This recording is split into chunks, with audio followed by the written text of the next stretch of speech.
Saya hormati para narasumber yang sudah hadir bersama kita di sini. Ada Bapak Yeremias, Kanit TPA Polres Belu, Bapak Melki, Bapak yang bantuan hukum, terus ada Pak Termikael, juga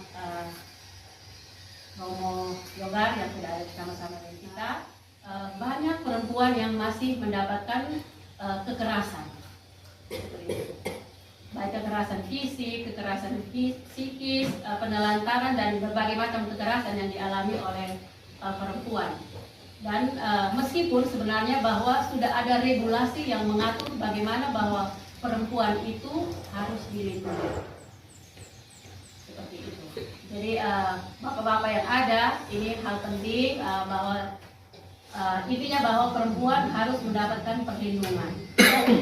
Terus yang perempuan juga bukan karena sudah ada regulasi yang mengatur tentang perlindungan perempuan terhadap kekerasan juga berbuat seenaknya. Tidak seperti itu. Oh, saya buat begini, kalau dapat kekerasan saya lapor. Tidak seperti itu. Perempuan juga harus bagaimana kita menciptakan keadaan yang baik di dalam intinya paling sederhana di dalam keluarga, karena banyak kekerasan itu dilakukan oleh para suami. Seperti itu. Jadi bagaimana kita juga yang baik sehingga rumah tangga keluarga berjalan dengan baik dan kekerasan bisa dihindari.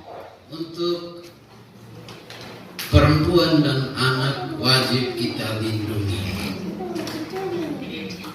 Kekerasan ini terjadi di masyarakat itu oleh orang-orang terdekat kita. Jadi mari kita lihat ini, jaga. Kekerasan ini juga bukan hanya fisik tetapi psikis dan kekerasan seksual. Ada lagi yang lebih jahat, itu kekerasan penjualan organ tubuh. Sampai hal itu terjadi karena banyak yang kurang memahami. Kekerasan terhadap perempuan dan TPPO masih menjadi persoalan yang memerlukan perhatian serius dari seluruh elemen masyarakat. Berbagai bentuk kekerasan, ada kekerasan fisik, ada psikis, ada seksual maupun penelantaran. Sementara itu kita bisa dengar dari para narasumber hebat kita, banyak sekali yang sudah sering terjadi. Tadi kita dengar Bapak Desa juga sudah sampaikan, terjadi di lingkungan terdekat dan tidak jarang korban akan memilih diam. Korban biasanya diam karena takut, malu, atau kurangnya pengetahuan mengenai mekanisme perlindungan yang sudah tersedia. Demikian pula tindak pidana perdagangan orang yang kerap memanfaatkan kondisi ekonomi, rendahnya akses informasi, dan minimnya pemahaman masyarakat. Modus yang digunakan pelaku semakin beragam, mulai dari iming-iming pekerjaan dengan gaji yang tinggi hingga penawaran kerja ke luar daerah maupun ke luar negeri. Kita sekarang juga banyak lihat di medsos ya, orang-orang yang kerja di luar negeri kan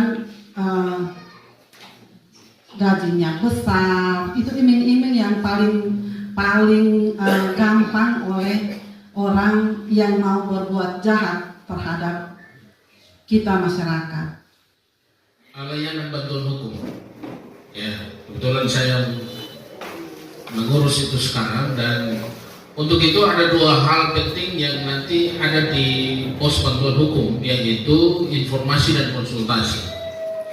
Paling pertama itu informasi dan konsultasi. Bapak Ibu yang mengalami masalah, terlebih ibu-ibu yang dalam konteks hari ini berhubungan dengan kekerasan dalam rumah tangga, itu bisa datang ke Pengadilan Negeri Atambua, khususnya di ruangan pos bantuan hukum. Di situ Bapak Ibu bisa mendapatkan informasi-informasi hukum, tapi juga bisa berkonsultasi secara gratis. Di dalam undang-undang KDRT berbicara rumah tangga bukan hanya bapak, anak, mama, tetapi berbicara tentang KDRT rumah tangga berarti ada orang yang bekerja dengan kita, yang kita tanggung dia punya ini.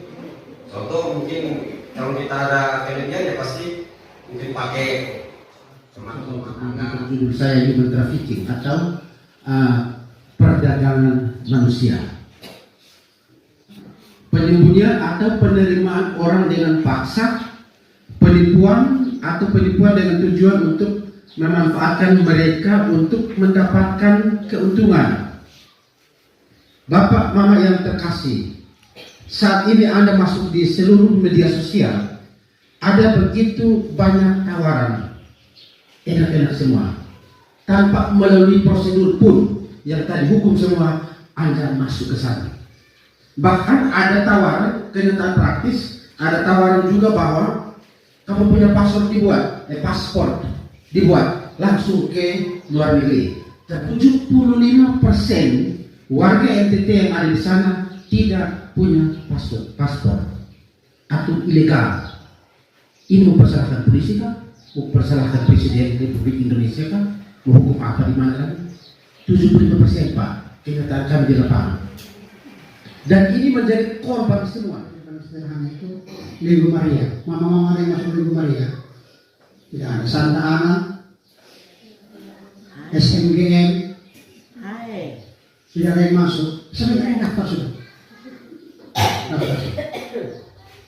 Supaya kita bisa mendapatkan pencegahan. Selain dari tindakan-tindakan di Proki,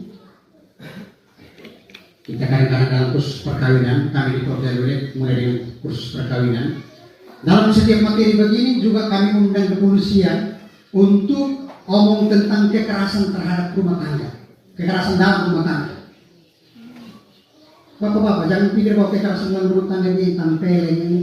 Yang mati istri saja, lalu istri merasa dia juga mati, itu juga kekerasan. Namanya kekerasan verbal. Jadi yang sedikit-sedikit mati. Mau KDRT ada kekerasannya, fisiknya ada, penganiayaan ada, kekerasan fisiknya, semua terangnya. Terus kekerasan seksual, fisik maupun non fisik. Jadi banyak terjadi kita di sini di Belu. Kalau kita melihat dari laporan, banyak anak-anak kita yang mengalami kekerasan seksual. Kalau kami di PPA tangani biasa 1 tahun terkadang sampai 100 LP, 100 belasan, hampir 40% LP-nya setubuh anak. Sebagian kekerasan fisik anak, sebagian lagi cabur anak, tapi dominannya setubuh anak. Adopsi anak, pekerja rumah tangga, pornografi dan obat-obat. Saya coba merangkumnya seperti ini. Banyak anak-anak kita ditipu. Banyak ditipu oleh kita punya keluarga sendiri. Om, tante, semua di sana.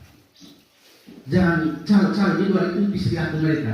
Kita punya om yang dia sudah ke Malaysia, dia pergi masak di sana, dia bilang mari kita di sini masak enak.